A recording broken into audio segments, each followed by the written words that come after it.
Welcome to the Gut 360 podcast. I'm your host, Eli Brecher, a Registered Associate Nutritionist on a mission to empower you to transform the health of your mind, body, and gut.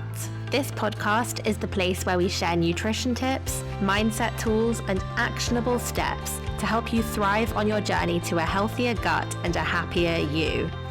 If you're ready to get into the driver's seat of your own health and unlock your full potential, you're in the right place, and I'm so glad you're here. Hello, and welcome back to the Gut 360 podcast for your weekly dose of Monday morning gut health inspiration and education. Today, we're talking all about the gut-brain connection, or the gut-brain axis as it's called. I'm going to start off by explaining what we mean by the gut-brain connection. We'll talk about why the gut is known as the second brain, what the gut microbiome is, and then we'll move on to 3 ways that you can support your mind, body, and gut. So put the kettle on, pour yourself a cup of coffee or a matcha, my personal preference, or throw your trainers on and head outside for a walk while you listen to today's episode. And let's kick off with our opening tradition of my food of the week, plus my favorite ways to use it. This week's food of the week is parsley, which is rich in vitamin K, potassium, magnesium, and calcium, which are all important for bone health. Parsley also contains an antioxidant called apigenin, which supports immune function by reducing inflammation in the body. I love blending a big bunch of parsley into my homemade kale pesto, which I've linked in the show notes below this episode. It's one of my favorite ways to get your greens in, and it's packed with nourishing fresh herbs for a gorgeous, vibrant color and so much flavor. It only takes 5 minutes to whiz up my kale pesto, so it's perfect for a quick dinner stirred through pasta, whisked into scrambled eggs or omelette, or dolloped over a baked salmon or roasted veggies. So let me know if you give it a try. Now let's get into the episode. Firstly, what is the gut-brain axis and why is it important? Well, we've all experienced that feeling when we're nervous, whether it's an upcoming exam or a presentation at work, or even those butterflies in our stomach before a first date. And this is the gut-brain axis at play. Those butterflies show that our gut and our digestive system are directly connected to each other. So when we're stressed, our gut is affected too. This helps to explain why so many digestive conditions like irritable bowel syndrome or IBS are now classed as disorders of the gut-brain interaction. So the way that they communicate with each other, and they're worsened by stress. Let's explore why the gut is our second brain and how the gut and the brain are connected, and also what a gut feeling really is. If you're wondering what the gut-brain axis actually is, it's the bidirectional or two-way communication between the enteric nervous system, so in the lining of the gut, and the central nervous system, which is in the brain. And the gut and the brain communicate with each other, sending signals in both directions from the gut to the brain and from the brain to the gut. There are physical connections like the vagus nerve, and there are also chemical connections like serotonin, which is known as the happy hormone. Over 90% of our serotonin is produced in the gut. So when our gut is not optimal, we struggle to produce that happy hormone. And that really highlights the clear link with our mental health. So this two-way axis explains why stress can cause or worsen digestive problems, and also why those with gut issues like IBS may experience feelings of anxiety and depression, because it works both ways. Personally, I've experienced this with my own health, as many of you know who listen to the Gut 360 podcast regularly or follow me on social media. You'll know I've had Crohn's since I was 8 years old, and I've experienced such an obvious correlation between stressful periods and flare-ups of my Crohn's, whether it's GCSEs, A-levels, uni deadlines, or stressful personal life events. Often I don't even realize quite how stressed I am until my gut tells me. Now, the gut is often referred to as the second brain because it has a nervous system with more neurotransmitters than the brain's central nervous system. When we feel stressed, our brain activates the fight or flight response. And this prepares the body to protect itself against danger by conserving functions that are not immediately necessary for survival, and that includes digestion. The gut affects so many areas of our body typically thought to be controlled by the brain, from our mood and our stress response to our immune system and our circadian rhythm, which is our natural sleep-wake cycle. I actually have an entire podcast episode on the food-mood connection and how to eat for mental health in season 1. So if you are interested, then definitely go back and have a listen to that one. Now let's talk about the gut microbiome, because I'm sure you've heard this term, but perhaps you don't fully understand what it is or why it matters. So the human body contains 10 times the amount of microbes than human cells. In other words, we're technically more bacteria than we are human, which I always think is a fun fact. So the gut microbiome is this collection of trillions of microbes, which includes bacteria, fungi, and viruses that live inside our gut. And it's also involved in the gut-brain axis. The gut microbiome and the brain communicate through various different mechanisms, including neurotransmitters and metabolites, which are produced by gut bacteria. And these communicate with the brain via the vagus nerve. The microbiome can also modulate immune cells in both the gut and the brain, which has an impact on our immune system. And we know that 70% of the immune system is actually located in the gut. So you're probably thinking, okay, it seems like the gut-brain axis is pretty important for our health, so how can we support it? Well, there are lots of different ways that you can look after your gut-brain axis, and I've broken these down into 3 key tips to support your mind, body, and gut.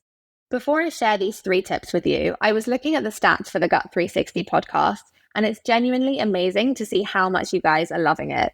One thing I did notice is that most of my listeners aren't actually following the show. So if you could do me a quick favor and just hit that follow button, it will honestly make the biggest difference to how fast this podcast can grow and reach more people.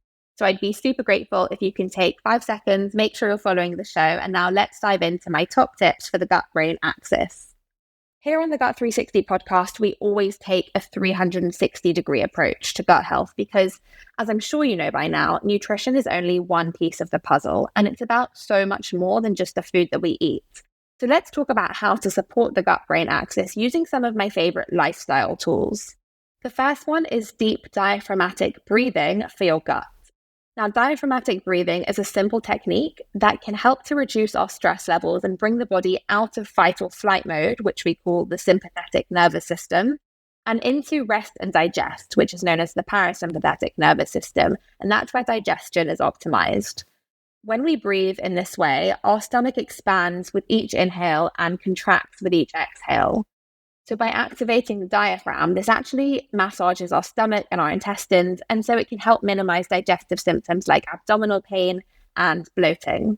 I started getting into breath work at the beginning of this year, so I've been doing it for 9 months now, twice a week on Zoom with an amazing breathwork coach, and it's honestly been incredibly beneficial for me in terms of stress management and even also for my overall physical health.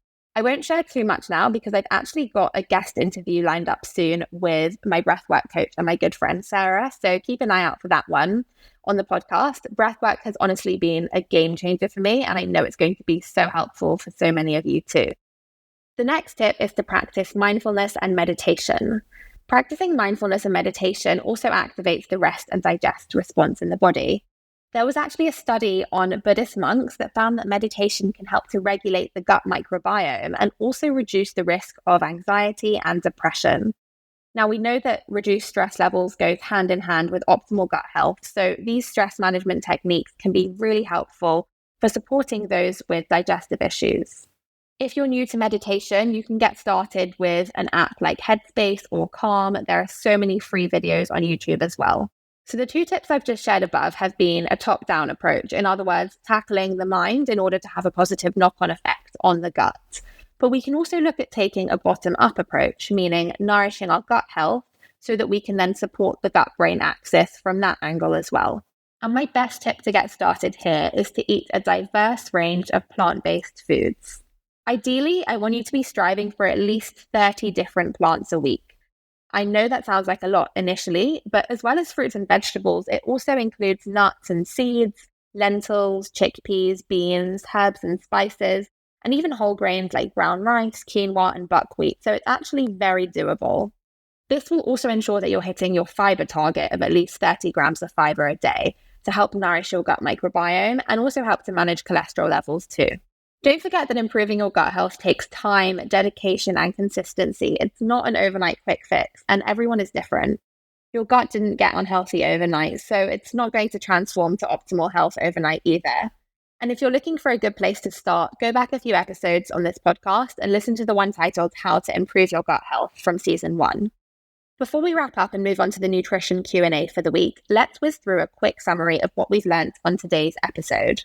We know that the impact of stress on the gut can be explained by the gut-brain axis, and interventions that can reduce stress are now seen as a key tool in the management of functional gut disorders like IBS, as well as mental health disorders including depression and anxiety.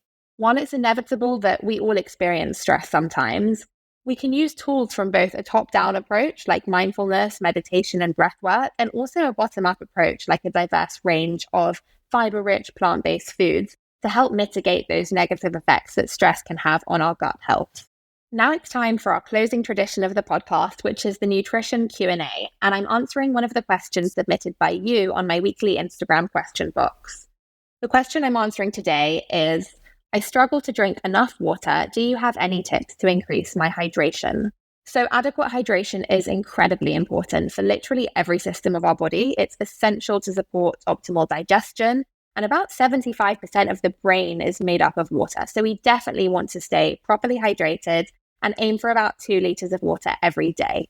Some simple tips that you can incorporate are, firstly, carry a reusable water bottle with you. Maybe think about getting one where you can see your progress throughout the day, so it might have those markers to show you how much you've drunk. If you don't love the taste of plain water, you can always infuse it with fresh mint leaves, cucumber slices, maybe a squeeze of lemon or some fresh berries for flavor. And also remember that herbal teas count too. So you can sip on peppermint tea, ginger, chamomile, or whatever herbal tea you like throughout the day. I hope that's helpful, and don't forget you can submit your nutrition questions to be answered on this podcast Q&A by sending me a DM on Instagram at Eli Brecher Nutrition. I hope you guys really enjoyed listening to this episode. I share loads more nutrition and lifestyle tips every day on Instagram, and if you do try any of these tips to support your gut-brain axis after listening to this episode, then I would love to hear from you. Also remember that none of the things we've discussed today should be taken as medical advice, and it's really important to look at what's going on for you as an individual, and then you can build a personalized plan based on your specific needs under the guidance of a registered nutritionist. Before I leave you until next Monday, I have a super quick favor to ask. If you have ever learned anything or taken away any value or new tips and tricks from my podcast episodes, it would mean the world to me if you could spare 10 seconds to rate and leave a review wherever you're listening to this. I read and appreciate every single review so much, and the more people this podcast reaches, the more people we can empower on their journey to a healthier gut and a happier life. I hope you have the best week ahead, and I will be back in your ears next Monday with a really inspiring guest interview on the Gut 360 podcast, all about hormone health. So what to eat for PCOS, fertility, pregnancy, and healthy hormones in general. So if that sounds interesting to you, make sure you've clicked that follow button so you don't miss it. Thank you so much for listening to today's episode of the Gut 360 podcast. If you enjoyed this podcast or learned something new, it would mean the world to me if you could leave a 5-star review on Apple, Spotify, or wherever you're listening. And make sure you hit follow for weekly episodes every Monday morning. Do share this podcast with anyone who you think it may benefit. And for your chance to win a free online nutrition consultation with me, just take a screenshot of this episode and share it on your Instagram stories, tagging at Eli Brecher Nutrition so I can repost you. See you back here next Monday.